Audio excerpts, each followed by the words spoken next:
My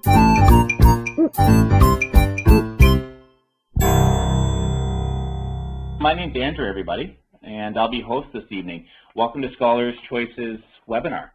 Tonight's webinar is titled 3 Steps to Overcoming Behavioral Challenges. Our guest tonight is Rick Harper, and I want to give a background and introduction on who Rick is. Rick is a retired teacher from the local area here in London, Ontario. He has over 32 years of classroom experience. In the majority of Rick's teaching years, he spent working with special needs children from 4 to 21 years old. He's currently a professor at Fanshawe College now. He's a professor with the Child and Youth Worker Program, and he also owns his own consulting firm, Behavioral Management Systems. It's a firm dedicated to training parents to assess and manage their children's behavioral problems. Rick and his wife Marlene have 2 grown children of their own and have been longtime foster parents, opening their home to many special needs children over the years. One of Rick's regular practices with his consultancy is he takes theories developed by academics and he develops practical ways to implement them in ordinary homes and classrooms for parents and teachers. Rick, thanks so much for being on the call. Well, thank you, Andrew, for inviting me, and I enjoy participating in this kind of a thing. But just before I do begin on what I'd like to say, I would like to make a little bit of a disclaimer. I see in your advertising that you have me listed as a guest expert, and I think it would be rather dangerous for anyone to make such a claim as being an expert in children's behavior. I think if anyone did make such a claim, it wouldn't take very long for a child to come along and make that expert look pretty silly. So I will acknowledge to being experienced with children's behavior, but I will balk at being called an expert. A real expert, I think, is the parent of the child. And so what I say to people is that my advice to parents is to listen to all the advice you can from people like doctors or psychologists or teachers or therapists or me or whoever, but understand that nobody understands your child better than you, and nobody understands your strengths and weaknesses better than you, and nobody is in a better position to make decisions about a child's behavior issues better than you. So that's what I say to all parents, and I do suggest that what I think parents need most are ideas so that they can look at their options and decide what is best for their own child. And I have been providing ideas to parents and teachers for quite a number of years, over 40 years now. Mm. So what I suggest to people that there are lots of factors that influence a child's behavior that need to be considered when making decisions concerning behavior issues. And some of those factors even occur before a baby is born. Things like maternal nutrition, prenatal care, and whether the mom was smoking or drinking or alcohol, and lots of things even before birth. And after birth, there are things inside the child that need to be considered as physical health and mental health, and temperament is incredibly important in terms of behavior and how resilient they are. Factors outside the child would be things like parental mental health and parenting skills, and is a child subjected to abuse in any way, neglect or trauma, or witnessing violence, and media influences. So all of those things that I've just mentioned contribute to challenging behaviors that can challenge parents. So what I suggest to people is that you need to decide what kind of help you're going to be looking for. And I think the first screen you have on there, it's got what I call 5 conventional approaches of how to address behavior problems. And each one of these has their own strengths and weaknesses. The first approach that I would suggest that people do is to consult with a medical doctor. And so when you take the child to the doctor does doctory kinds of things, looking for medical reasons that may be causing the behavior concerns. So the doctor may whack him on the knee with a hammer and check his ears and eyes and throat, and may have him urinate in a bottle and analyze it, send for blood work, and may refer him to vision and hearing test or schedule MRIs, all for the purpose of determining if a child's behavior issues may be caused by a fixable medical problem. And if it is caused by a physical medical problem, it can be, it'll be a medical solution. So there may be hearing aids or glasses or surgery or a medication to control brain electrical functioning or any other of a great many medical interventions that could be used. I do believe that taking your child to a medical doctor is probably the best first step in finding solutions to behavior concerns, because if your child does have a medical issues, none of the other options are likely to be successful until the medical issues are resolved. But what happens most often when we take the child to the doctor says that he can't find anything medically wrong. And so that means the medical approach is not a universal solution to all children's behavior problems, but it is certainly a legitimate approach for some of them. So when you're talking to the doctor may say, Mom and Dad, from the words that you're using to describe your child's behavior, it suggests to me that his brain chemistry is out of balance and that he needs pills to be put back into balance. So the second approach that you would consider would be biochemical. And so the doctor may tell you that he suspects that the neurotransmitters in the child's brain need adjusting. And so the doctor may diagnose things like ADHD or ADD or ODD or OCD or PDD or RID or MDD or any number of other disorders. And so when the doctor does diagnose any of these kinds of conditions, he or she is making an educated guess, because none of those disorders have hard biological markers to definitively diagnose them. It's a kind of a fuzzy diagnosis based on a subjective evaluation, and the treatment will probably be, let's give him some pills and we'll see what happens. So if we do give him pills, I think if you could go to slide number 4 now, you'll see some things that could happen. It could be that the child, well, maybe not. Maybe you don't have that slide. Okay, well, a couple of things could happen. 4 things could happen if we do give the child a pill. It could be that the child might get better rather quickly. The behavior might deteriorate. There may be no change in the behavior, or sometimes things get better and sometimes they don't get better. But what will happen is that there are going to be some side effects with medication. So the biochemical approach is also not a universal approach to all children's behavior problems, but they certainly is a legitimate approach to dealing with them. So a third approach then is counseling. And counseling means we're going to take the child to some kind of a trained therapist, and the two of them sit down and have a yakety-yak together. And the therapist is using words to try to get inside to the head of the kid and to see what he's thinking and feeling. And this is not a real easy job to do, because lots of kids do not want anybody messing around inside their head.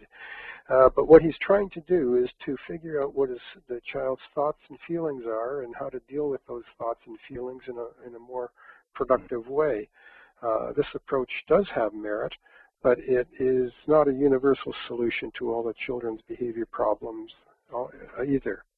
Fourth approach then is skills acquisition, and that means we're going to take we make the assumption that the child is doing inappropriate behaviors because he is lacking a skill, and therefore the solution is discover what skill he's lacking and teach it to him. So things like social skills training and anger management are examples of social skills training. And the fifth approach is behavioral, and what I mean by behavioral is that we try to figure out what is the best way to respond to a child's behavior. A behaviorist believes that people do not do behaviors over and over unless it is somehow working for them.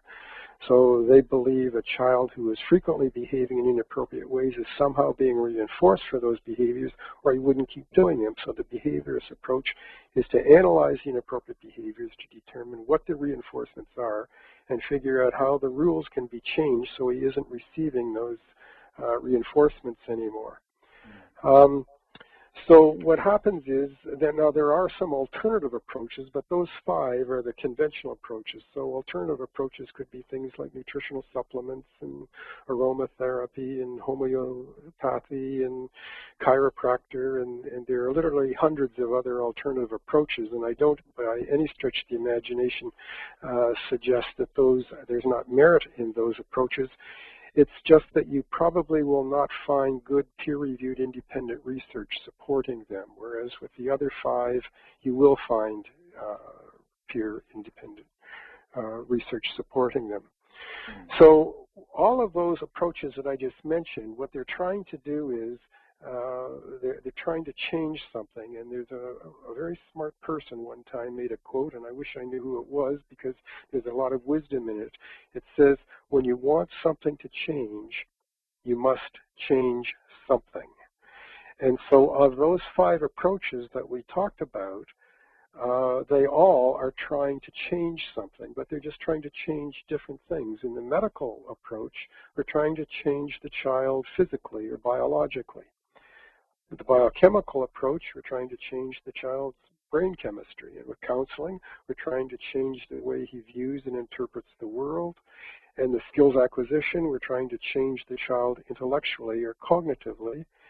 The behavioral change is what we're trying to change the way people respond to the child's behavior. So the first 4 focus of change is that we have to somehow change the kid. There's a problem with inside the child.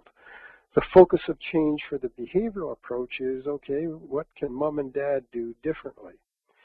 And Gandhi made a quote, I think, that sort of applies here. He one time said that you must be the change you wish to see in the world. Now, of course, in terms of behavior management, we're not trying to change, we're not trying to cause world peace. We're not trying to change to get world peace like Gandhi was. We're trying to get more peace in our home. But when we look at those 4 different approaches, it explains why we can get different advice from very different people because they have different biases, different training, different philosophies.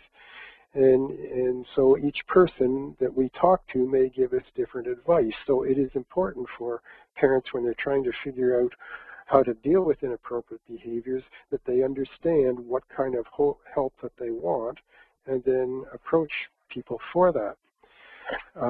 When I'm helping parents, I want them to clearly understand where I'm coming from and what my philosophical position is, because I believe that a child's behavior choices can be strongly influenced by a multitude of factors.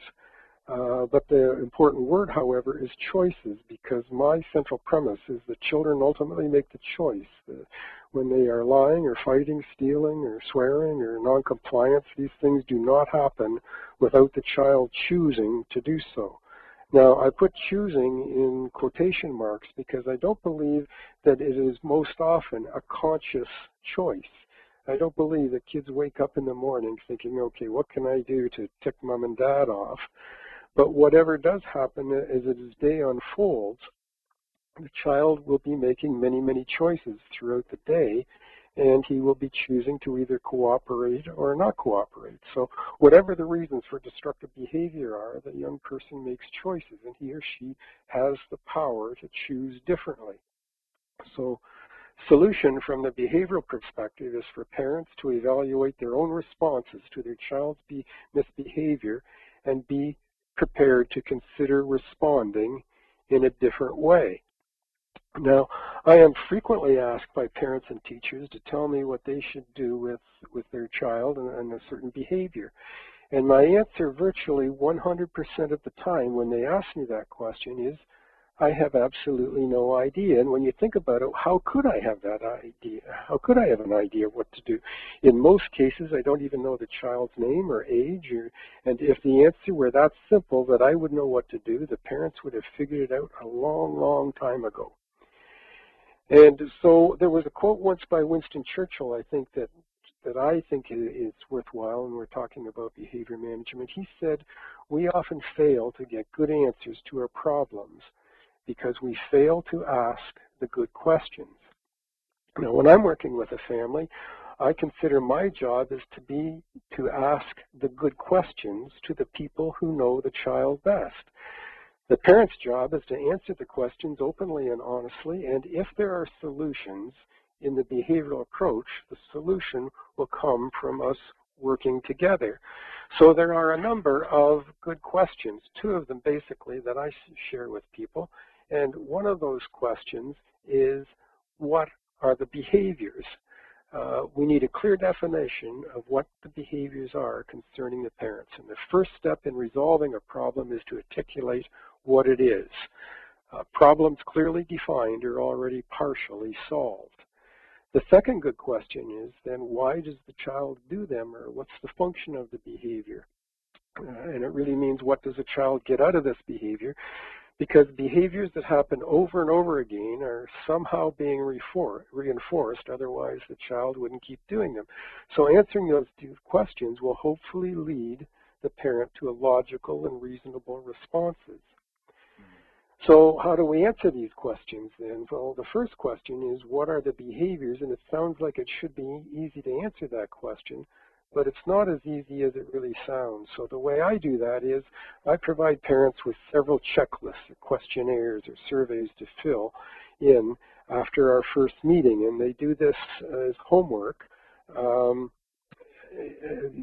And you see on the screen there are 4 there listed. I sometimes will do more, but some of the behaviors or some of the checklists I use are copyrighted, but these 4 are ones that can be used. And so the first one that is there is called the iBerg checklist, and you can see, it should be coming up on the screen here, what the iBerg looks like, I think. Yeah, there. Yes, there it is. It has 24 different statements, all addressing different kinds of behaviors. And so what happens is, the first one, for example, dawdles in getting dressed. If you look over on the right side of the page, it's got the word yes or no. So the parents will discuss that between themselves. Does the child have a problem getting dressed in the morning? Is he dawdle? And they circle yes or no. If the answer to that question is no, then we skip on to number 2. If the answer, however, is yes, that it is a problem, then they have to circle one of those numbers, 1 to 7, depending on the severity of the problem. If it's just a minor problem, they give it a low number. If it's a significant problem, that they would give it a higher number. So what they do is they answer all 24 questions, and the next time I meet with them, I will go through these and we'll get some more information. The next survey to answer the question, what are the behaviors, is called Temperament Survey. It was developed by Stanley Turecki, and it should be coming up here. There it is. Stanley Turecki is a medical doctor in the United States. He wrote quite a famous book called The Difficult Child. And what he's asking here is to look at things, temperament in a child. Temperament plays a huge role in children's behavior issues. So, for example, at the top of the scale, we're looking at activity. If you have a very high activity child who is always on the go, that child is more liable to be a little bit of a concern to one who is rather content and happy to put puzzles together and read books and things like that. So there are a number of temperamental traits that he lists there. And now I use these temperament things not in a diagnostic way, but simply to get a list of inappropriate behaviors. The next survey that I would use is called a cookie jar, and it just means that I start with the parents have a blank sheet of paper. It should be coming up here also, an example there. And what happens is it's just a blank sheet of paper that at the top says, as specifically as possible, lists, that's gone there now, and I don't have it here. There. Make a list of all inappropriate behaviors that are currently a concern to you, and describe the behaviors as briefly as possible. Now that should be slide number 5. Who's ever slide number 8. Whoever is pushing the computer buttons there. So what happens is it's just a sheet of paper with that statement at the top, and then people will put in point form what they are saying there. So it would be like hit his sister and pulled the dog's tail and slammed the door and things, slammed the door and ran away and things like that. Slide number 9 then should be strengths inventory. And what that means is that we would list, the parents would list what the child's strengths are. Does the child like to play on the computer? Is he good at sports? Does he like watching hockey games? And we can use that information when we're trying to figure out what some interventions and things like that. So what happens is I take the information from answering these things that will answer question 1, and we try to make a list of inappropriate behaviors. And I do have an example, I think, here coming up that has a list of about 16 different items on it. And this is just a hypothetical child, that the inappropriate behaviors that the parents would have identified is that list there where he pushes people and lying and hits and refusing going to bed. And so there are 16 different items there.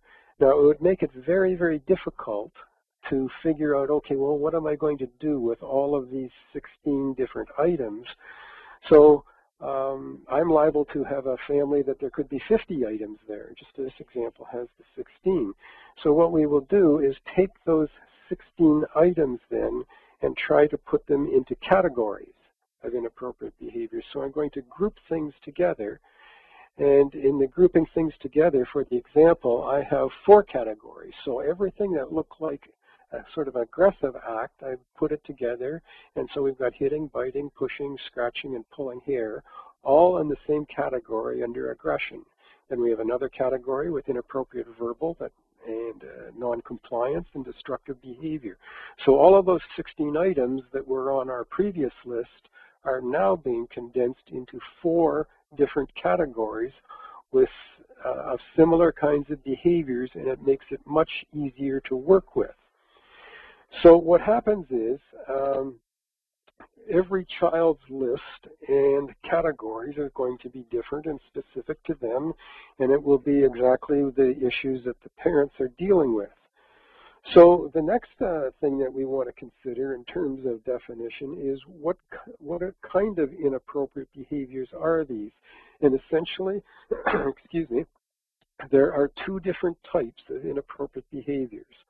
One, if we go to the next slide, the one type would be called a start behavior. And these are things that the child is not doing that we want him to start doing. So we call them start behaviors. If we ask a child to go to bed and he's not doing it, we would call that a start behavior because that's what we want him to do. Or we want him to do his homework and he's resisting. Or we want him to take out the garbage or whatever. The other type of inappropriate behavior is a stop behavior. And these are things that the child is doing that we want him to stop doing. So tantruming, lying, stealing, whining, etc. And so it's important to know what the type is, because some strategies that we'll be considering in a few moments work better with start behaviors and some work better with stop. So if we were trying to use a strategy that works best with a stop behavior, but we were using one that really works better with a start and it's not working, well, it's because we've chosen the wrong strategy. So it is important. Yes? Yeah, question. So as parents are beginning to draft their lists and categorizing it, I know on the previous slide here you have four categories for parents to be thinking about. Are there any other categories than those 4, generally speaking, that they need to be thinking about when they're categorizing? Yes, there could be quite a few of them, and what I suggest to people is that we use as many categories as there could be. There could be a category for temper tantrums. There could be one for sibling problems. There could be one for peer problems, school problems. So I just put 4 on there just to make it a little bit simpler. But every child is going to be different, and every family is going to be different. I do suggest to people, however, that if we end up with too many categories, it's going to become rather cumbersome to try to deal with it. So after we make put the list of categories, the next step that I would do with the family that I left off in these slides is that we would prioritize the categories. And it may be that there would be 7 different categories, but we're only going to concentrate on 4 of them. And the reality is, if we come up with a plan to deal with the 4 most important ones, oftentimes the ones that are lower down on our list of priority will be dealt with anyway as we go along. So that is a good question. Yes, everyone is different. Yeah, Rick, can I offer this? Can we let parents who are listening right now take about 60 seconds and start drafting up a short list themselves and to categorize it? Because what I think will happen is as they're drafting this list up, some questions might come to mind that they're going to ask when they get stopped. Sure, sure. And then that will give us an opportunity, because I have a few questions here that have come in as well that I can ask you from audience. So why don't we do that? Parents listening, why don't, in the comfort of your own home, feel free to begin drafting your own list and do your best to categorize it. And if you get stuck or stopped, or if you have questions, feel free just to type them, and then we'll address them at some point during this webinar. We had a question in, Rick, from let me find it again here. And I think, and this is from Chelsea, and I think she was asking when you were going over the main types of behaviors, and she, as the 5 at one of the first slides there, and she asked, what is the best strategy to use for a child who seems to be oppositional, defiant? That's a very good question. What I suggest to people, that there isn't any one of those approaches that is best. What I think would often happen is that you look at the 5 of them, and it may be a combination of the ones that you might want to look at, because every child is different. If a child is being oppositional, is it because the child has an imbalance of the neurotransmitters of his brain, or is it simply because he's trying to be the boss of the family, or is it for attention-seeking reasons, or is the child, whatever the problem is. So what I suggest to people, that it may be that you need to consider all 5 of them. None of them are best. It may be that you need to combine them, but no matter how you combine them, if you are the parent of the child, you will be using behavioral strategies already, because behavioral simply means what would be the best way to respond for my child, because you as a parent have to respond to that. Now, it may be that the child needs a pill too. It may be that the child needs counseling to figure some of these things out. But the help that I offer people is in the behavioral part, which is trying to figure out what's the best way to respond. So I'm biased because I think that every child and every family is using behavioral approaches. It simply means, is there a better way to respond than what I have been doing? Okay, all right. And no questions have come in while people were making their list. So if you want to... that doesn't surprise me, because when I said it's a little more complicated than you think. When I first started this process, what I would do is sit down with people and would say, okay, just tell me what it is that you are concerned about, and I would have a blank sheet of paper and I would just write things down. And we might talk for about an hour and we'd only have about 4 or 5 things down, but if I leave those questionnaires and they answer them, when I come back, we end up with 25 or 30 things, and it didn't take really any of the time with me at all. They did it for homework between sessions. So I'm not surprised. It's not as simple a job as it sounds. Yeah, okay, great. Okay. Yeah, so I think where we left off was you had distinguished for everybody the difference between start and stop behaviors. Yes, and so then there are the good questions. So that first question is, what is the child doing? The second question then is, why does the child do these behaviors? What is the function of the behavior? And this gets a little bit more complicated, but it is incredibly important to try to answer this question. It's going to be the key to determining how you want to respond to your child. And the reason that is because we may have 2 children that appear to be doing the same behaviors. I'll use the example aggression that we talked about the little child before, in that we had a category called aggression that included hitting, biting, pushing, scratching, and pulling hair. Well, it is possible and probable that if we had 2 children doing those exact same behaviors, that they may very well be doing them for different reasons, in which case it makes sense that we may decide to respond to them differently. It just makes sense to do that.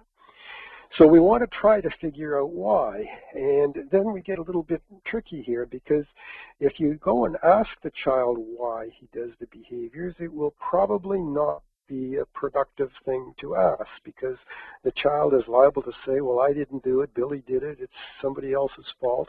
So asking the child doesn't make a lot of sense. I have yet to meet a child who has a little door on the side of his head that we can open up and look inside his brain to figure out why he is doing it, so that isn't going to work. But there have been some very smart people who have come up with some strategies or some tools that we can use to figure out how we might be able to come up with an hypothesis of why the child's doing it. And it really is an hypothesis, because we really won't know for sure, but these tools can be useful. And the first tool that I like to use is one called the Motivational Assessment Scale. The second one that I might use is called an ABC. So I think you should have a slide of that. Yeah, there's a Motivational Assessment Scale and the ABC. ABC stands for antecedent, behavior, and consequence. So the next slide, I think, will have the Motivational Assessment Scale on it, a copy of it. And if anybody wanted these scales, then if they wanted to email me, I could give them to you.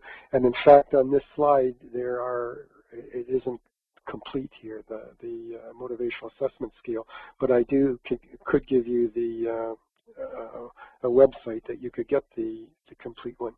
So what the Motivational Assessment Scale, it was developed by a man named Mark Durand, who is a behavior guru in the state of New York, and he developed a questionnaire that has 16 questions on it. And in order to answer these questions, what you need to do is, first of all, have answered question number 1 and come up with your categories, because this questionnaire can only be used with one category at a time. So it asks you 16 questions. And so if we were looking at that child I gave you as an example of talking about depression, the question number 1 says, would the behavior occur continuously over and over if this person were left alone for a long period of time, for example, several hours? Now, the child will probably not be left alone for hours and hours. If he was, would he become aggressive? And the answer, obviously, is no, so we would circle the number 0. If the answer was always, we would circle the number 6. And then we would go to the question 2. Does the behavior occur following a request to perform a difficult task? So the parents have to determine whether it's somewhere between never and always. And in this example, the person suggested 3, which would be in the middle. So there are, in fact, 16 questions. There are only 12 on the sheet, on the slide, but there are 16 of them. So if you can look at the side of that, I don't know whether you can move over where it says total score and things like that. What happens is whatever you circled for question number 1, there it is, in space number 1 up there, we put how you answered that question. In question number 2 to the right, you'd put the 3, that person's there. So you put the number that you answered in all 16 questions, and then you add up the columns. So in column number 1 for sensory, we've got a score of 3. Escape is 13, attention is 20, and tangible is 11. So in this example that's given, the number 1 reason for the child to do that particular behavior is attention. The second possibility would be escape or avoidance. Third possibility is tangible, and the fourth one is sensory. Tangible is a word that kind of confuses people, and all we mean by tangible is that the child is trying to be the boss. They want to be the king or the queen of the universe. So in this example, we've got 3 possibilities of why the child might be doing that inappropriate behavior, or 3 probable functions: attention, escape, and tangible. So what would happen is with our child that we talked about at the beginning with the example of the inappropriate behaviors, we would take those 4 different categories that we had and do the motivational assessment scale for each category. And then we would have one tool that we've used that can suggest what the function would be. So another tool that we can use then is the ABC, and I think we have that on the screen somewhere coming up too. ABC stands for Antecedent Behavior Consequence, and it's just a piece of paper that has 3 columns in it. And again, you have to have the categories of the inappropriate behaviors. So if we were to use aggression, for example, again, we would put the behavior, we would write in that space under behavior, hit his brother. And then where it says antecedent, we'd fill in what happened just before the behavior occurred. So it could be that that the bigger brother was playing with a friend, and the younger brother wanted to play with him, and so there was a little scrap, and so the little brother hit the big brother because he wanted to play, but he wasn't allowed to play. So we have what the behavior is, hitting, what happened before, and then for the consequence, we write down, okay, well, what happened as a result of that behavior? Well, the little brother started crying. He may have run and started to tattle to his mom, and then mom came and scolded the bigger brother and made the bigger brother let the little brother play together. So a number of things happened because of that behavior. So we would leave that ABC as it is right now until the next aggressive behavior occurred, and then fill in the antecedent and consequence. And once we got 4 or 5 different episodes of aggressive behavior there, we would be able to maybe look and see if we can see any patterns that is going on there, and if and so you can see, is there something that's triggering the inappropriate behavior that we could go there? Or is there some consequence that would appear to make sense that is causing the inappropriate behaviors? So that's how that would work. Now, so what happens is if we take that information, pooling the information gleaned from these tools, it usually gives us a clear picture of what is motivating the child's inappropriate behaviors. And typically the reasons will fall into any number of different things like attention seeking or avoidance and sensory and tangible and fun and trying to be the boss and those kinds of things. Now this whole process sounds more complicated than it really is, and with guidance it can be completed in really just a couple of sessions that we could answer both of those important questions. What is the child doing and why is he doing it? And once we've answered those 2 questions, then it's simply a matter of trying to figure out, in theory, what would be the best way to respond to the child's behavior. What would be the consequences? So if you look at the next slide, there are 3 types of consequences that we would consider.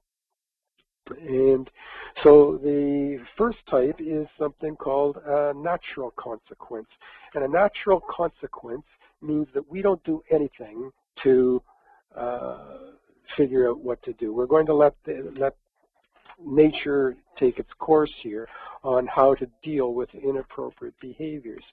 Really the best way to figure out what to do with the best consequence is if we don't have to do anything. It makes it a lot better. It sort of naturally occurs.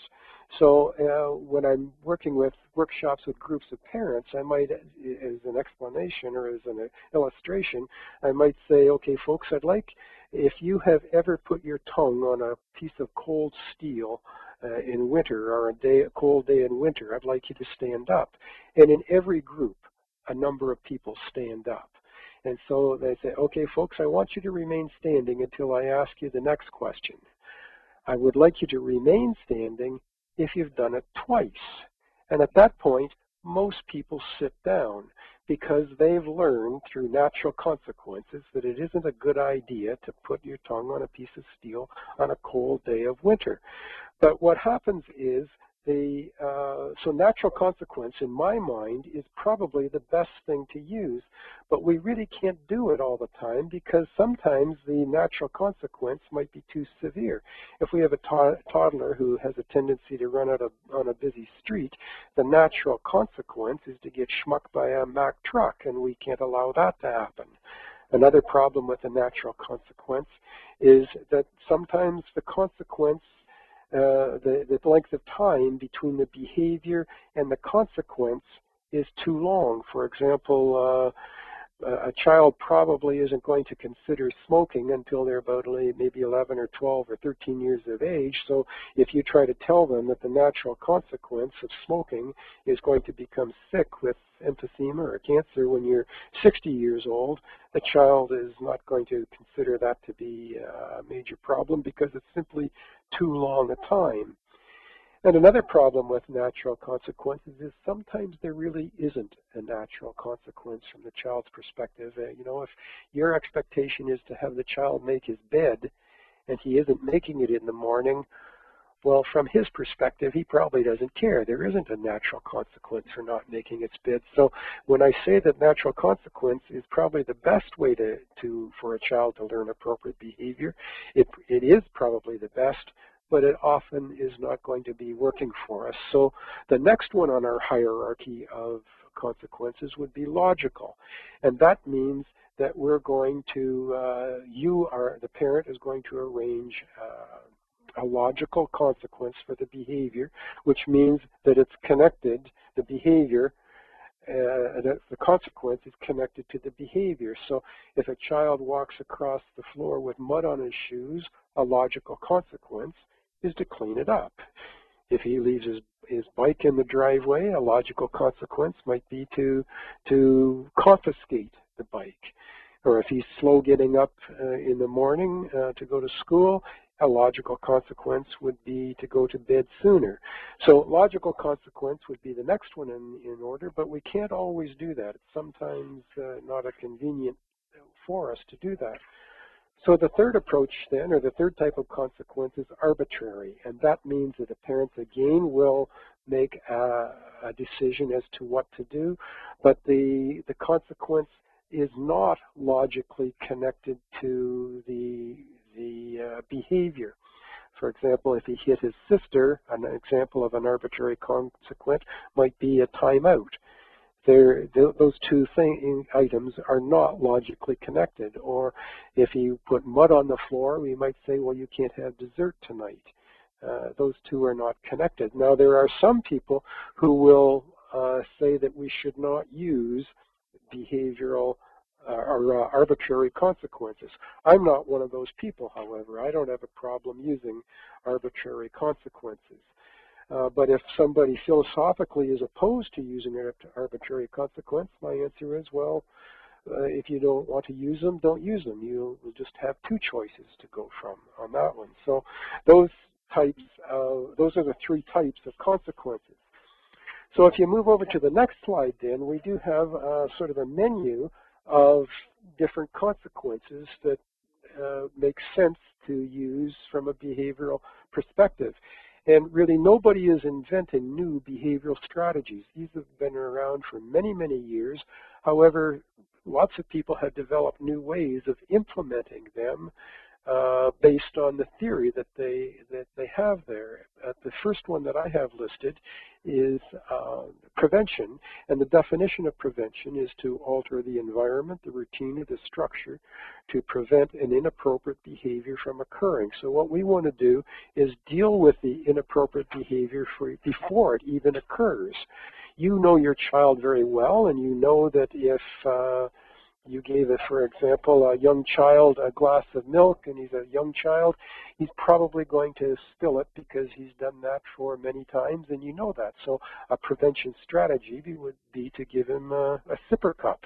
And then when he knocks it over, you've only got a little dribble to clear up. So prevention means you're dealing with the behaviors at the front end of the behavior rather than the back end. We're making a user-friendly environment.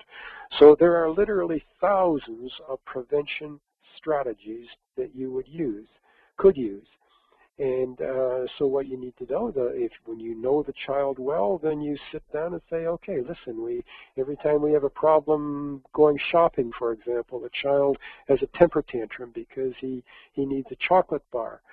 So prevention means you don't wait until you get into the store to try to figure out what to do with a child. You're going to try to be proactive and figure out a way to prevent that from happening. And there may be 10 different ways of preventing it. And so you would kind of make a list of, okay, what can I do to prevent that from happening? And you would implement it before the behavior occurs. So in my mind, with every child that we're going to be considering, prevention would be the first strategy to look for. It becomes a little harder and more complicated thinking of prevention strategies as the child gets older, because his world is getting bigger and you have less and less control. But certainly with young children and toddlers, the majority of your behavior management strategies are probably going to be prevention. So the next strategy then would be redirection, and redirection means that you're going to interrupt an inappropriate behavior by directing the child to do a specific task. So redirection is for stop behaviors. It means the child is doing something that you don't want them to do. Now, if you say to the child, I want you to stop doing, and fill in the blanks, whatever he's doing, simply you saying that, if the child is doing that behavior because he wants attention, you have given him attention for doing that behavior. So a redirection means that you're not going to say stop doing something. You're going to tell the child to do something that if he does it, that inappropriate behavior will stop. For example, if the children are bickering in the playroom, and if you would go to the child and say to one of them to, here, take this item to Dad, he's out in the garage, and if the child takes the item to Dad out in the garage, the behavior will have stopped, and you have not given any attention whatsoever to that inappropriate behavior. And you and Dad may have a little signal going on that if the child brings you something that you didn't know you needed, you know that I'm doing that because I'm trying to redirect an inappropriate behavior. So when the child brings the item to Dad, Dad can give him some positive reinforcements for bringing it to him too, and the behavior has been stopped without you giving any using the word stop at all. If we back up just a little bit before prevention can be used for both start and stop behaviors. Redirection is primarily used for stop behaviors. The next one on our list is reinforcements.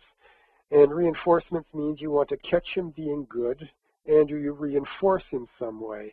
And reinforcements can be as simple as giving the child attention or a smile or a phrase, good job, or you can say, listen, we'll go out and play catch. You've been really operating well today. We like that.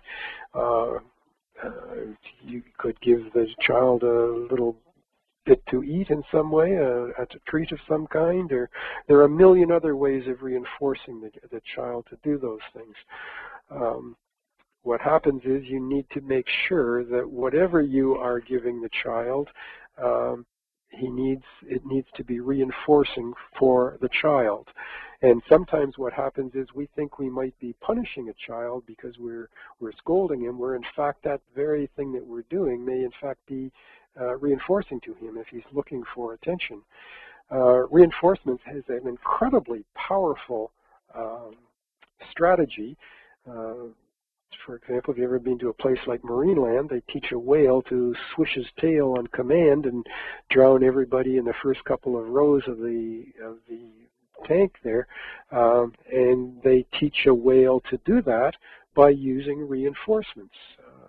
There was some work done, of course, that many of you may have heard about by B.F. Skinner. He taught a pigeon to play Yankee Doodle on the piano by using reinforcements. And in fact, we as adults, most of what we do in a day, we do them because of somehow reinforcements are going to be connected to us. If you have an outside job, a job outside that you are getting paid for, if your employer said to you, listen, you're doing a really good job, we want you to keep coming in, but the company has come upon hard times, we want you to keep coming in, but we can't pay you anymore, you probably wouldn't go in very many more days because the money is a reinforcement. So most of what we adults do in a day is done by reinforcement. So it's a tremendously powerful tool. It can be used for stop and start behaviors. The next one on our list is called extinction, And extinction is the exact opposite of reinforcement. It means that we have figured out what the function of the inappropriate behavior is, and we want to make sure that we are going to withhold those reinforcers that have been sustaining a behavior. So if we think a child is doing a behavior for attention-seeking reasons, extinction means that when the child does do that inappropriate behavior, we are sure to not reinforce him with our attention about the behavior. Now, it doesn't mean we're going to ignore the child. It means we're going to ignore the behavior. And there's quite a bit of a difference there. And really, with extinction, if the child is doing the behavior, wants your attention, you don't give him the attention for it, the behavior is guaranteed to be extinguished. Guaranteed to. The problem is it's really hard to do extinction. It sounds like it should be easy, but it is quite difficult, but it is a very effective strategy for stop behaviors.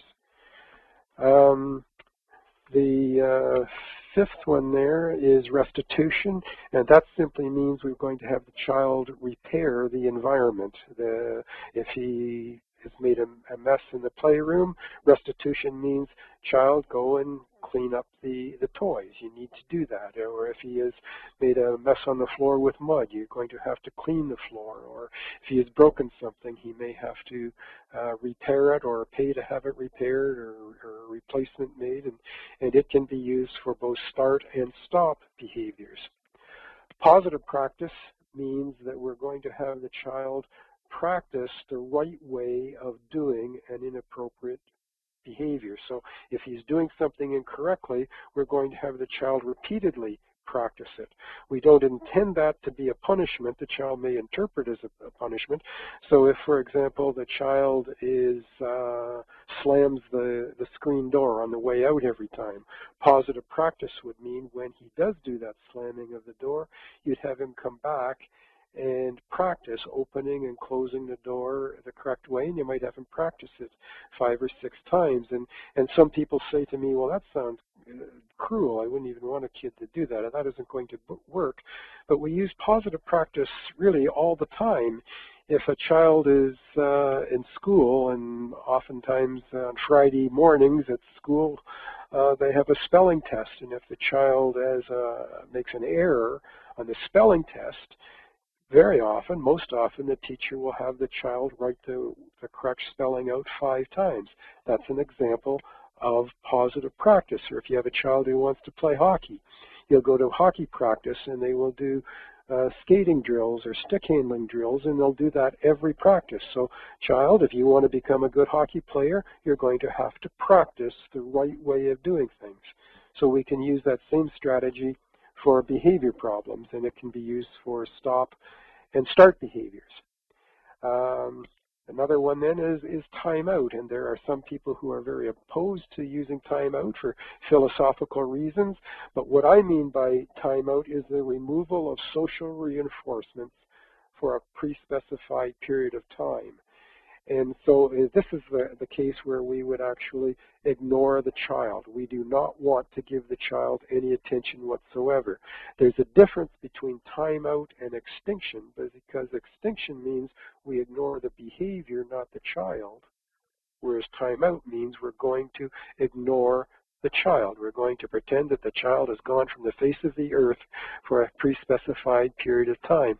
Now, in fact, there are lots of parents who say to me they would like to use timeout, but they have difficulty doing it, making it work for their child.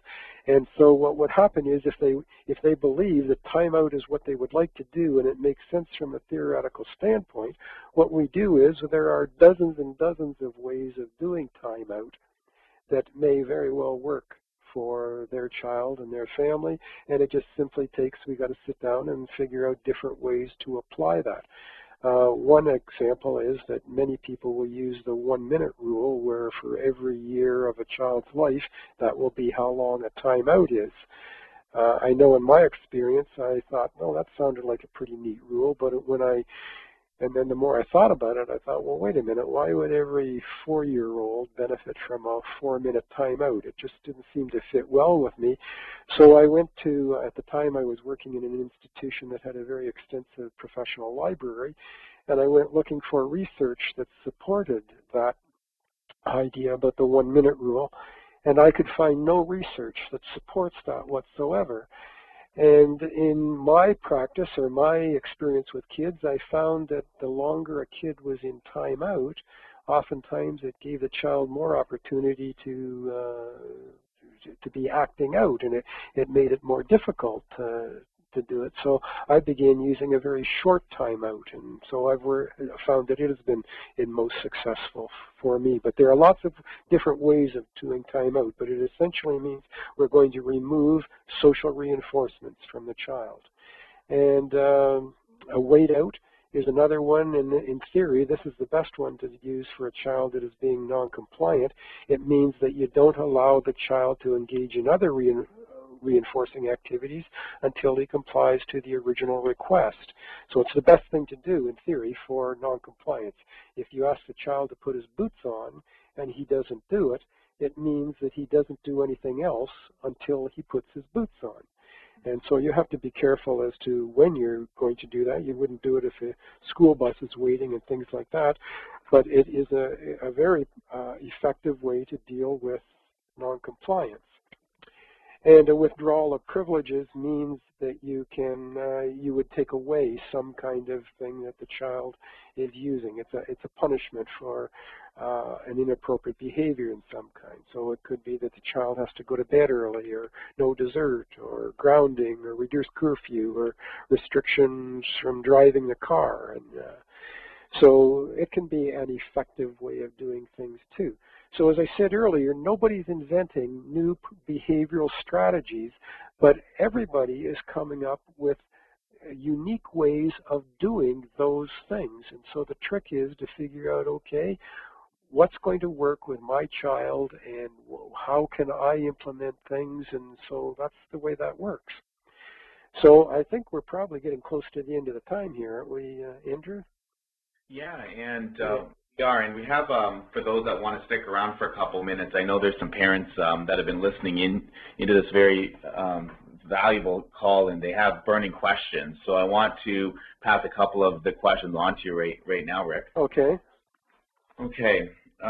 Lindsay asks if you can give an example of how to ignore the behavior. So this pertains to the extinction behavior strategy that we're looking up on screen, everybody.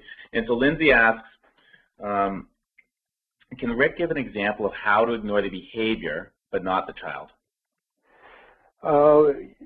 Yes, it means that I will give you an example, and it's a rather extreme example. A number of years ago, I was working in a treatment center for developmentally disabled children, and who had some significant behavior problems. And I had a little girl who would take her clothes off at inappropriate times. And we discovered, when we were trying to figure out what to do with it, she was taking her clothes off for attention-seeking reasons. And so what would happen is, when she would take her clothes off, prior to figuring out what we wanted to do, everybody was trying to get her to put her clothes back on again. Now, she was in a classroom with other developmentally disabled kids, and they were not giving her any attention whatsoever. It was us adults that were doing it. So what happened was, and we decided, okay, and it looks like she's doing it for attention, as soon as we stopped giving her attention for having her clothes off, what happened was, within a relatively short period of time, she would put her clothes back on again. And so we didn't say anything to her. We would still interact with her as if she totally had her clothes on, but we gave her no attention whatsoever to the fact that her clothes were off. And so what happened is, the longer we did that, we discovered that when she did take her clothes off, she would put them on sooner and sooner, and then finally it got so that if we didn't give her attention, within less than a minute she would put them back on, and the length of time between times of taking her clothes off it increased. So it became a non-problem simply because we ignored it. Now, when I said that it sounds simple to do, the question that that was just handed in suggests to me that the person has already tried that.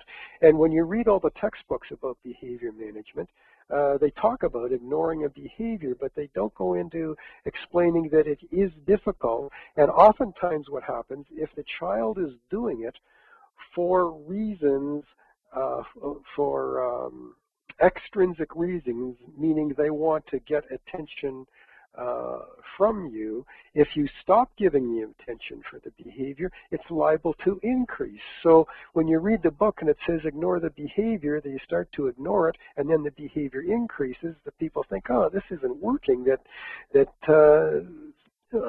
they don't do it long enough. But it is incredibly difficult to do, and it may very well be that if you've got several children in the room, you may be able to ignore the behavior, but the other children wouldn't be able to, so it isn't going to work in that case.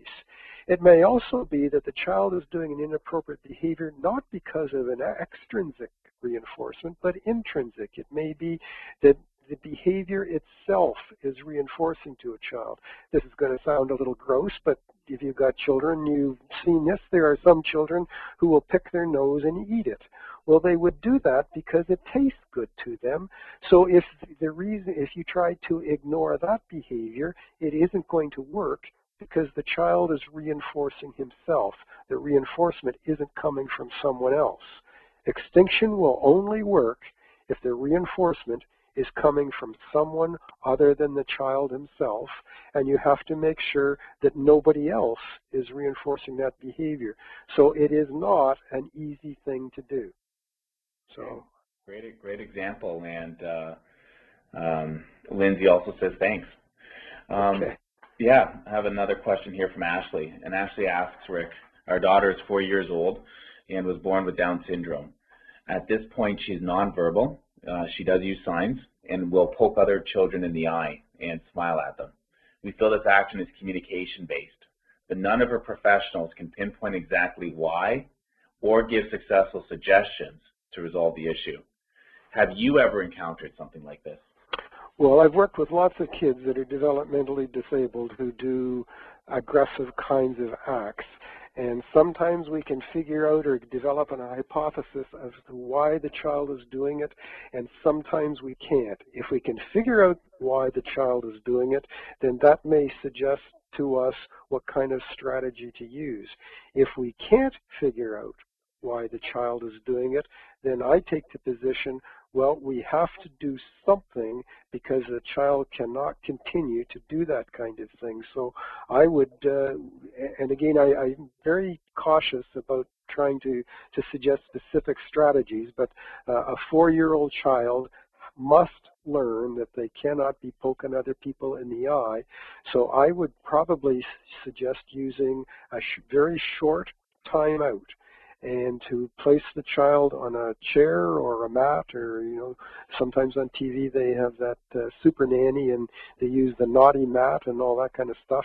A short timeout, and indicate to the child that no, that's not acceptable. And every time that happens, it happens. That the child goes into timeout.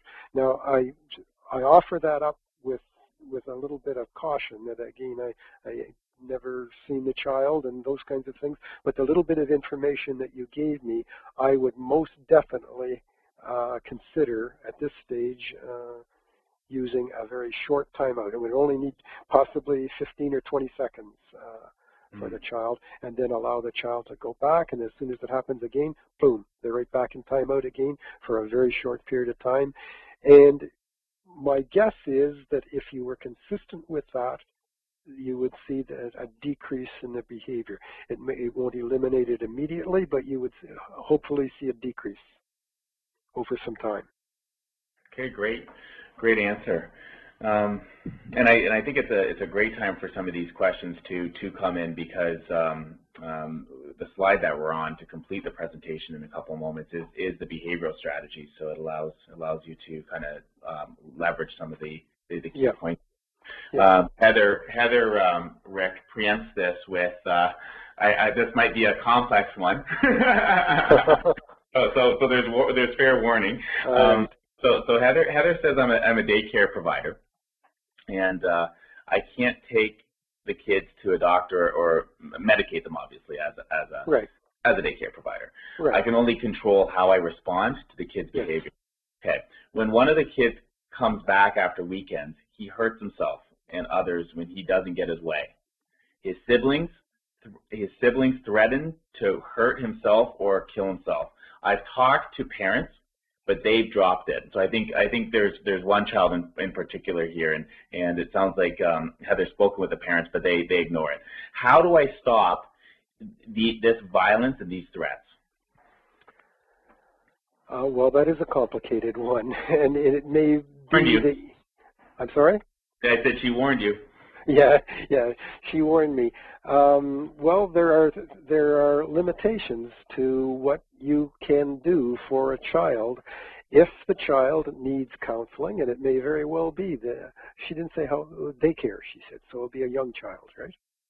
Did you say that was daycare? Yeah, so I'm talking about you, Heather, and Heather, if you're listening, which I know you're still on the call, if you can put the age, that would probably be helpful. Yeah, it just came in, Rick. It's 3 years old. Yeah. Well, it's hard to take a 3-year-old child to a counselor. They don't have the language or the capability of doing those, understanding what's going on. Although there are things, maybe counseling could include things like play therapy and that kind of thing, music therapy or that, to try to figure out what's going inside the child's head. But you would need to have the parents on board and doing that, and it sounds like there may be a problem there. So the child may have some things going on at home that are very troublesome, and this daycare provider is very limited what they can do other than dealing with it from okay, this is what I see, this is what I'm going to do. If the child is being aggressive to other people, then you need to deal with that. If the child is talking about hurting themselves, my guess is that the child may very well benefit, or the family would probably benefit from counseling. But if mom and dad are not interested in that, you're pretty well got your hands tied on that, and I don't have any good suggestions for you on that, other than try to work with the parents and get them to understand the seriousness of what's going on here. Mm-hmm. So I would like to be able to be more help, but I don't think I can be. It's a complicated situation. It's very hard if the parents aren't on board with that. That's right. So and the reality is, if a child is doing those kinds of things at that age, now's the time to try to deal with it, because it's not going to get easier as the child gets older. And so efforts, in my mind, should be made to try to get the parents trying to recognize the seriousness of this kind of thing. Yeah, that might be the best advice of all for that situation. Yeah. So you be persistent and get the parents on board. One last question here for this evening. Okay, so this came in from Ashley. How long would one use the behavioral strategies before considering it unsuccessful and moving on to another? That's a very good question, and I think, again, you need to look at the situation and what the behavior is and what the strategy you've been using, but lots of people give up too soon.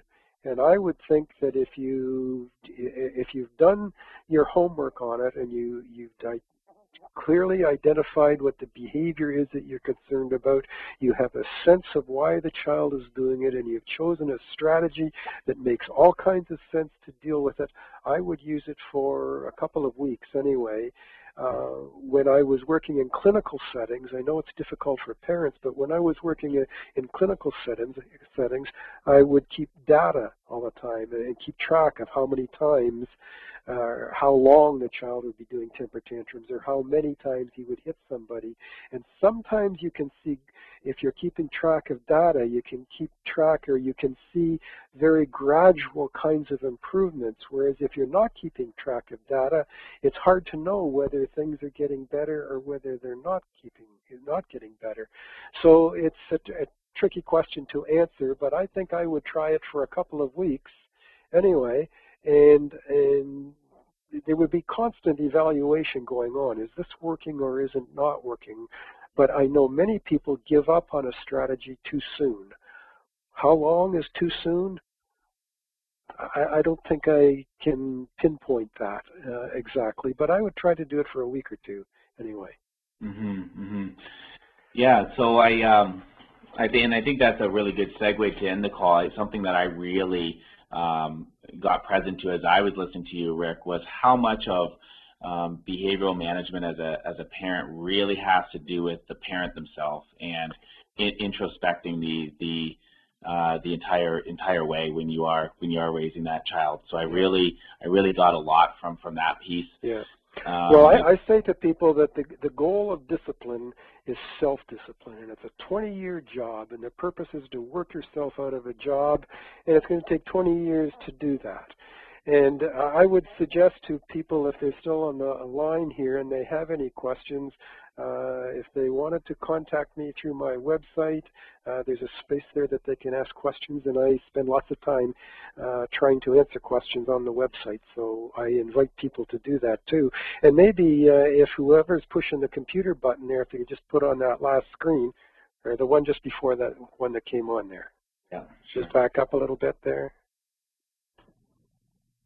Maybe it's not going to happen. Oh, there it is. Somewhere I found this, and I can't give credit to the person who said it, but if a child doesn't know how to read, we teach. If a child doesn't know how to swim, we teach. If a child doesn't know how to multiply, we teach. If a child doesn't know how to behave, we punish. And I'm saying there's something wrong with this picture, that we need to be teaching kids how to behave, and that is a 20-year job, and behavior management is the tool that we would use to do that. We've got those other approaches that we can use, but in my mind, behavior management needs to be real near the top of the list on that. So, Rick, can you give everybody your website and your email address so that they can get in touch with you after the webinar if they wish? Yes, they can get me through my website, and it's real easy to remember. It's www.rickharper.ca, and there is a link there that will send, they could send an email to me. So it's www.rickharper.ca. Great, and I think on the Scholar's Choice blog, you just recently wrote a blog article on this, and I think you have another one that's coming out very soon too, haven't you? I think there are two on there now. I have another one, but there was one, the first one I put on had to do with the 5 approaches, a rather fast way of doing it, and there was another one about dealing with homework problems if you have a child who isn't doing homework. Okay, so great. There are 2 blogs on there, yes. Okay. And so I think that you have a link on your Scholar's Choice website. Yeah, and I want to make sure parents know where to find that directly. So everybody, if you go to community.scholarschoice.ca, yes. You'll be or able to... directly www.rickharper.ca will get you there too. Yeah, perfect. So on behalf of Scholar's Choice, Rick, thank you so much for being on the call with us this evening. Oh, well, I appreciate it very much. I've enjoyed this. Yeah, and I think I know myself, and I know everybody, almost everybody still on the call, Rick, that started with us. So that is really telling of the value that you've presented to everybody. So we all, on behalf of everybody, really appreciate you taking the time this evening. And on behalf of Scholar's Choice, to the parents who are on the call still, we really thank you for taking the time. We hope this call was very valuable for you. By now you may be aware that every month Scholar's Choice is committed to delivering educational webinars of this quality of content. So the best way to keep in touch with upcoming webinars is to join the Facebook community. You can join it at facebook.com/scholarschoice.ca, And on Facebook is the first place that upcoming webinars are posted, along with future blog articles from Rick Harper and other content champions that are supporting the community. Thanks everybody for being on the call, and again, feel free to reach out to Rick if you have any follow-up questions for him. Have a great evening, everybody.